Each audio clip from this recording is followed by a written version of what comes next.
Welcome to the Reading for Wellbeing podcast. I'm your host, Dr. Pozzulo. Today I have the pleasure of talking with Karen Van Kampen, author of The Brain Never Sleeps, Why We Dream and What It Means for Our Health. Welcome, Karen. Great to talk with you today. Great to chat with you too. Thanks for having me.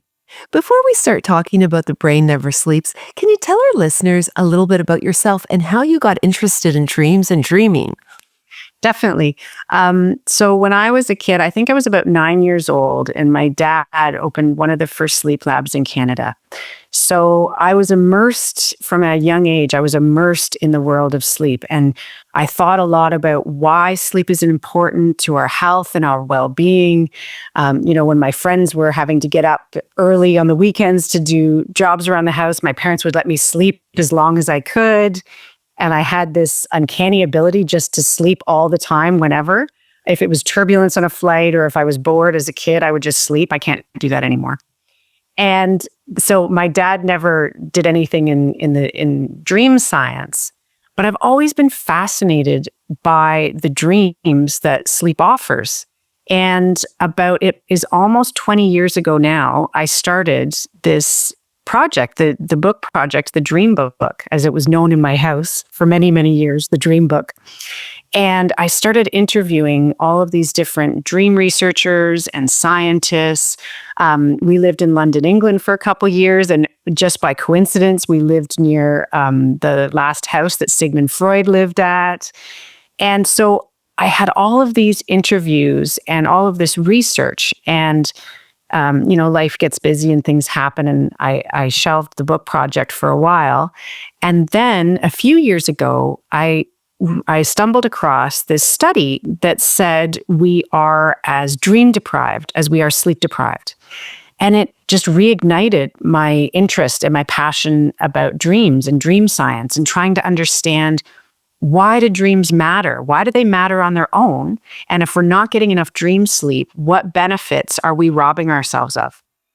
Amazing. Such a fascinating book. And one thing that really leaps to my mind is dreaming something that everybody does? Sometimes you hear people say, oh, I don't dream. I'm assuming what they really mean is that they don't remember what they've dreamt. Right. So people ask me all the time, do I dream? Does everyone dream? And basically everyone dreams unless you have, say, a certain neurological condition or maybe a brain injury.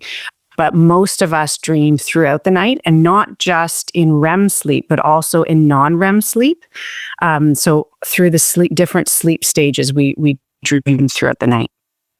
It's so interesting. Why is it that we can't remember our dreams sometimes?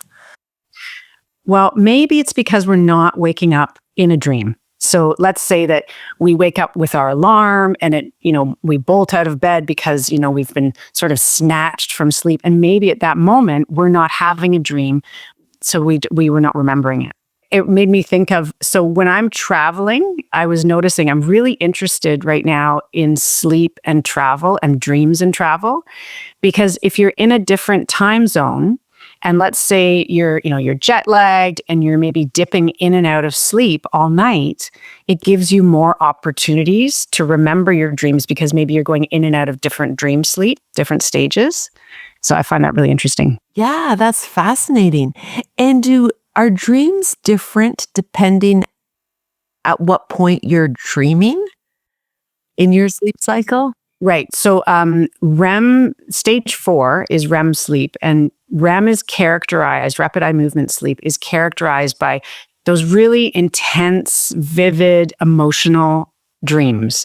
So they tend to be more emotional and intense during REM, but we dream throughout the night. So stage 1 and 2, that's light sleep. And then stage 3 is really, really deep sleep. So that's when, say a car alarm goes off outside your house, you might not even wake up. It's likely that you're in stage 3 sleep. And then we go into REM sleep. Great. So how can we use our dreams to understand what's going on in our life and how we're feeling? Right. I found that fascinating. So I met with different dream researchers and scientists. And, I said, how is it that we can use our dreams in our everyday life to improve our well-being? So one thing that I found really interesting is that dreams are almost like this highlight reel of our waking preoccupations and concerns. If there's something that's weighing on our mind and something that feels unsettled in our lives, then it's likely, there's a good chance, let's say, that it might show up in our dreams, and we might be, trying to process it, digest it. So one thing that we can do to use our dreams is to really look at, issues that keep showing up, or maybe even people that keep popping up saying, hey, I need your attention, that kind of thing. And it was really interesting. This one scientist said to me, try and it's the same as we would never just look at, say, one experience in our waking life and try and, we're not going to get as much out of it if we just look at one waking experience. But if we kept a dream diary and we start mapping out what's happening in our dream life, first of all, keep a dream diary and look at what's going on in your dreams. But then if you can connect it, to what's happening in your waking life, so then you have a lot of different insights. He mentioned that if he's going for, say, if he's doing a grant proposal, or let's say he's getting prepared for a presentation, he tends to have exam dreams and he said, maybe it's because exams test our competency. So maybe it keeps coming up at times of when he feels like he's being tested. I found that so interesting. It is. Yeah. So, okay, there's so much here I want to ask Yeah, you. for sure. So when we are having a dream that reoccurs, or Yes. when we have, it might reoccur, a few nights, and then it goes away and then it comes back. What should we take away from that? Is it something that we need to sort of focus on and deal with to let it go away? So what I learned during the research is that one idea is that it might be something that's unresolved. So maybe we keep going back to it because it's something that's unresolved in our mind. And also if the dream itself is unresolved. So I had on and off all my life, I had this one dream. It was a recurring dream, and it's very simple. I'd be walking along this metal beam of this sort of like, it was a building, and it was half built, and it was all, coming down. And so I would be walking, and then I would slip, I'd lose my footing, and I'd start falling. And just before I hit the ground, I would wake up. So I told this dream researcher about this, and I said, why? He said, you're not getting any resolution. Waking up from a recurring dream, a bad dream, is the ultimate avoidance strategy. So you're not getting any resolution. So it's almost as if the dream lives on. So there's a technique. This is a way that you can use your dreams as well to improve your well-being, is you can try and rewrite your dreams during the day. So say, if it's a bad dream, for me, it was the ending. I wanted to rewrite that, but it could be any detail that's upsetting to you. And, it's really hard to think about, especially people who are suffering from nightmares. It's very hard. You don't want to think about the bad dream. You want to just forget about it. But if you do, and then you try and rewrite it and think of a new way out, you're more prepared, say, the next time that you have it. And it just takes a couple minutes a day to practice this new dream scenario. And then the hope is that when you have the dream again, you're more prepared. Wow. So what I did for the falling dream was that I imagined landing on this plush mattress. And so I had the dream, it was a couple months later, I had it and I imagined it, and it worked. I actually haven't had the dream since. I don't know if I will again, but so far I haven't. But then I asked the scientist, what if I imagined not falling? And he said, no, you're avoiding falling. Huh. You have to go through the process, but have this safety, this safe way out. So that's why I chose the mattress. Yeah, good thinking. Right. It was funny. Duh. Do you have any other strategies that will help us use our dreams to feel better? So one thing that we can do is try and guide our dreams as we're falling asleep. So let's say that there's something that's weighing on our mind we might want to revisit, or say there's something that, like, a problem we're trying to solve, or even if we're trying to come up with a fresh creative idea. Scientists have discovered that sleep onset, those first few minutes of sleep, they're calling it, this one group called it a creative sweet spot. So it's almost like this dreamy brainstorming session. And for me, when I tried to do it, it felt like I had enough awareness to follow my thoughts, but then enough freedom of thought to let my mind go where it wanted to go. Huh. So it was really interesting. So that is a way you could do that.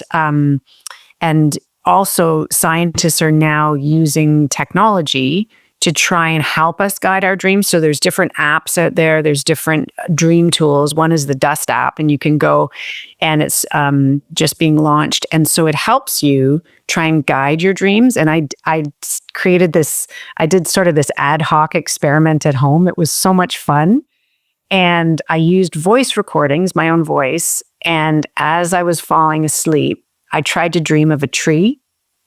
And so my voice recording would say, remember to think of a tree. And then I would keep going. And then just as I'm starting to drift off, it would say it again and kind of steer my dreamy thoughts towards this. It was really interesting. Yeah, that's amazing. So I guess if I'm hearing you correctly, it means we can control what we dream. We can help guide our dreams. I wouldn't say control, because I don't think that we're not at that point, but we can help shape and guide our dreams. And, if there is something that's upsetting us, and, oftentimes it will, shape our dreams, because it's almost like a chewing on it, trying to digest something that maybe is unsettling. So really, I always think, if something keeps popping up, ask yourself, what is it that I'm trying to, why does it keep popping up? Is there something, and maybe you don't even realize that I did this dream sharing group. I've never done a dream sharing group. It was so interesting. And it's really interesting. You bring several people come, and one person shares their dream. And then other people say, if it was my dream, this is what I might be thinking about. And it gives you completely different perspectives on your own dream. So that's also a way you can use your dreams. And that boosts empathy and connection between people. When we share a dream with someone, it's been found that it boosts empathy for the dreamer, because we're thinking about them and them going through this situation and feeling for what they're going through. Yeah. In your book, you talk about the dream salon, which was Yes, that's what it is. That's exactly it. fascinating. It was great. Yeah. And so I'm wondering, if you want to recreate the dream salon and have people sort of, each of you talk about your dreams and try to understand them, can they just be, do they have to be professionals or have any special, I don't know, qualifications? Or can you just get a group of friends together and talk about your dreams? Would that be effective as well? I think so. They do dream sharing groups, community dream sharing groups. So the one that I did was led by a dream scientist. Other people in the dream salon, there were a couple dream researchers, but there were also, I invited friends. I invited people, colleagues from my old students from my master's. And I think what it is to get these fresh new perspectives on your own dream. And it's really interesting, because you're so immersed in thinking about it. For me, what I do is I always sort of explain away my dreams. I have this tendency to say, oh, I dreamt this because it's connected to my waking life because this happened. And then I'll just try and explain it away, and it sort of makes sense. But when you get these other perspectives and insights, it gets you to completely open up your mind to the dream that you had. And so I think it can be anyone. That you could create almost like a book club. You could have a dream club. A dream club. A dream That is a fantastic idea. I love that. We should start a dream club. That is great. You know what I want to do, and I'm going to start doing it hopefully in the next couple of weeks, is I want to do a dream club on Instagram and get people to write in about their dreams. And then we can connect. That would be fantastic. Yeah, that I think you'd have a lot of people Yeah, it's participating in fun. that. That Yeah. sounds amazing. Yeah. I'm just conscious of time, so maybe just a couple of more questions. What surprises you? I mean, you've been involved in sleep and dreams for a very long time. What surprises you about the area that maybe, you had, you thought of it was, you thought it was going to be this way, and then it really turned out, no, that's actually not how it works or what I think. So it's a simple idea, but it actually completely changed my perspective on dreaming. So at the end of interviews, I would always ask, why different researchers and scientists, why do dreams matter? Why do you think dreams matter? And it was explained to me in this way. Oftentimes we separate our waking and our dreaming lives and we look at them completely separate. But if you look at experiences, thoughts and experiences, they're on this 24-hour continuum, this loop of thought and experience. There's no sharp divide between what happens in our waking lives and what happens in our dreaming lives. And so, if we think about experiences that happen to us while we're awake, we understand it makes sense. Okay, if something big happens to us, that's going to have an impact on what we think and what we feel, and it might change our perspectives on ourselves.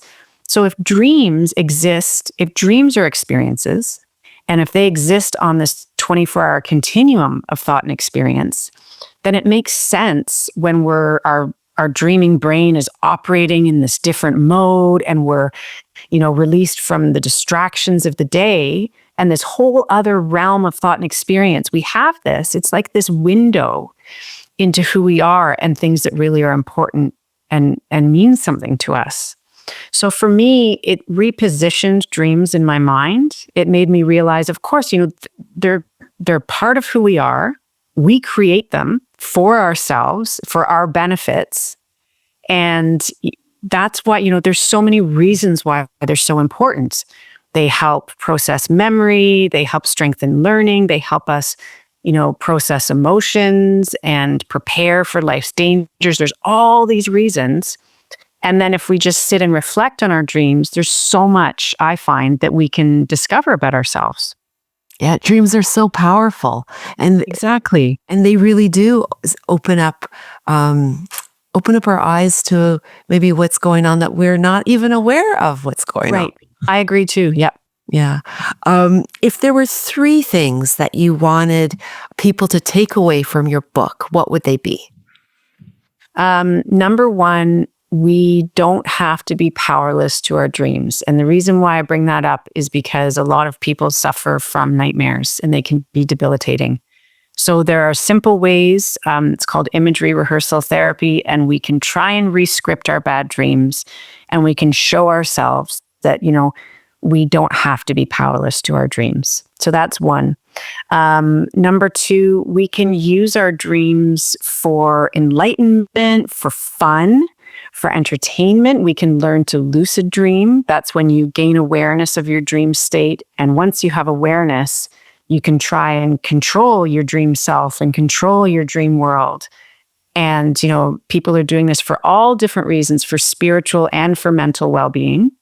They do it for, there's a practice called dream yoga while you're in lucid dreaming. And so you practice, there are these practices that you do while you're in the dream state to help with to help improve your well-being. So that's two. And then the other thing is, I just think, open your mind to why dreams might matter. We don't have to pay attention to our dreams. We can go about our daily lives and just focus on our waking existence. But if we tune into our dreams, there's this whole other realm of thoughts, of creativity, of insights about ourselves and others that we can tap into to improve our waking lives. Amazing. Do you find that more sort of therapists are using dreams to help people? Do you know if dreams are sort of coming more into sort of the mainstream to help with, as you mentioned, trauma earlier and maybe some challenges that people may be having? So I think dreams have been used for many, many, many years in therapy. And I think they continue to be, I know they continue to still be used. It makes sense to me because then you have this other well of information about yourself that you could tap into and look at and reflect on, especially if you're having recurring bad dreams. And of course, so post-traumatic stress disorder is characterized by traumatic nightmares. So definitely with the guidance and with the help of a therapist, that's definitely an area where dreams are used. I spoke with this group at Stanford and they study anesthesia dreams. This was completely new to me. I knew nothing about this when I started my research. It was so fascinating. And so this group discovered that if you imagine a radio station, imagine tuning to a radio station, and if 50 is consciousness, 48 is just below the level of consciousness. And if you keep people in this calm, relaxed state, they're able to revisit upsetting and also traumatic memories. And by revisiting it in this calm and relaxed state, they're actually able to rewrite the memories in their mind. So then they wake up and they feel better. They've revisited a difficult situation, but doing it in this calm and relaxed state. And I was told when I spoke with psychiatrists, it's almost like we could look at it almost like a fast forward exposure therapy. So you're revisiting something and going it over and over again in the dream state. So that's a really interesting area. And I didn't know anything about it before I started the research of this book. Yeah. Well, your book is absolutely fascinating. I loved it. I have to ask you one more question, and Yes.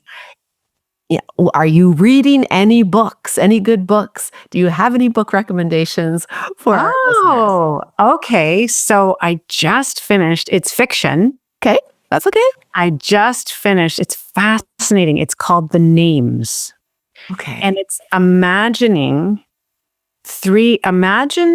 if one person was potentially named 3 different names. How would this have potentially changed the course of their life? Yeah. And that is such an amazing book. I just finished it. So that's on my mind right now. Yeah, I've got to look that up. I don't know it. I'm not familiar with it, but I've got to look that up. It sounds really good. What are you reading right now? I'm reading this book called The Alibi right now. Right. And so it's, very psychological thriller. I'm kind of halfway through. So that I usually read fiction before bed. I don't read, I read nonfiction during the day and fiction before bed. And so Yes. I don't know if it's having an impact on my dreams or not, but it certainly helps me fall asleep. I will say that. So, and we You know what's another book? You know what's another great book that I read? And it's all about books. It's called The Library Book by Susan Orlean. Yes. And Yeah. she's known for The Orchid Thief and all of her different writing at The New Yorker. And she's this amazing writer. And it's all about the importance of books and the library in our lives and community. And it was such an amazing book. Yeah, I'm definitely, that is on my to read list. So I'm definitely going to read that.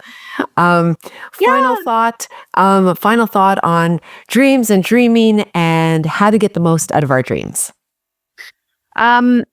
So I think that dreams have often overlooked benefits, and dreams are good for us. They do so much for us. And whether we pay attention to them or not, dreams are doing a lot of their work while we sleep. So they make associations between, say, new recent memories with old memories that are filed away in our Rolodex of memories. That's called the next up model of dreaming, if you want to look into it, which gives new experiences deeper meaning. It's really interesting. Dreams help us come to grips with difficult emotions, and they really show us what remains unsettled in our minds if we keep revisiting something. So, I just think there's this whole area of ourselves that if we don't pay attention to, we're missing out on. So I think that we can use our dreams to improve our waking well-being. Amazing. And there's all those different ways. Yeah. Amazing. The book is The Brain Never Sleeps, Why We Dream and What It Means for Our Health by Karen Van Kampen. Fantastic book. Go get it. Go read it. And your dreams will be better for you in the long run. Thank you. Thank you so much. Such a pleasure. It was great chatting with you.